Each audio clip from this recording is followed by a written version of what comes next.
გაბეჭდილებებიდან დავით სესხები ბატონ ბესიკს და მწიგნობართა კლუბი, რომელსაც ასე ქვია მწიგნობართა. ყველა სკოლაში შექმნა ამგვარი მწიგნობართა კლუბი. მას ეცნობიან, მერე უსვამენ მათთვის საინტერესო კითხვებს ხარანაულის შემოქმედებაზე. შეიძლება ესიგმა დიდი პატივი დააგდო, ამას არ ვარებული ზომის ბავშვებსაც უნდა თქვენთან შეხვედრა. რაც შეეხება ბატონ ბესიკის თავად ასე ვთქვა, თუმცა ეპიგრაფები დავიწყებული სიზმრებისათვის. მე მაგალითად რევაჟინანიშვილს მგონი ადამიანზეც კი მეტია. რაღაცა ის არის. რაღაც ჯარო ფირა როცა კვიცია და ვეძახეთ ეგრევე. არც კითხვა ბავშვობისიერება. ფირა მეთქი დაუძახე იმას.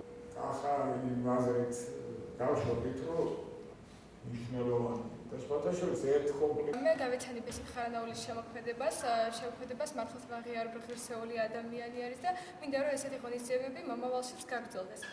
რა თქმა უნდა ამ ღონისძიებაში როცა დადიხარ უფრო იხსნები, ასევე არის ნაყოფიერი ძალიან ეს შეხვედრები, შემეცნებითი არის და იძლენ ცოდნას.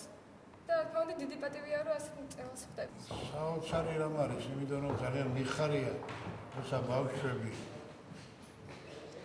ჩვენი აფხაზეთის საჯარო სკოლებიდან დაინტერესდნენ ბესიკ ხარანაულით.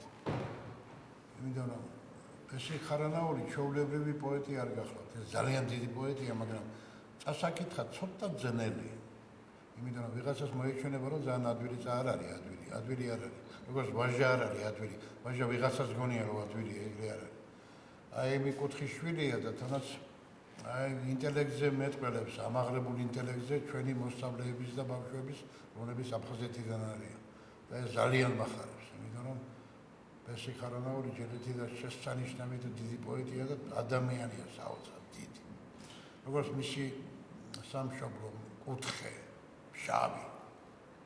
აი ესეა და გახარებული ვარ და აი ამ ტრადიციას მადლობას ვეთქვი ქალბატონ ნატოს, რომელსაც ჩაუყარა ამას საფუძველი და ასეთი დღეები ბევრი გვერის ალბათ წინ და ამით უფრო მეტად დაუახლოვდებით აფხაზეთს.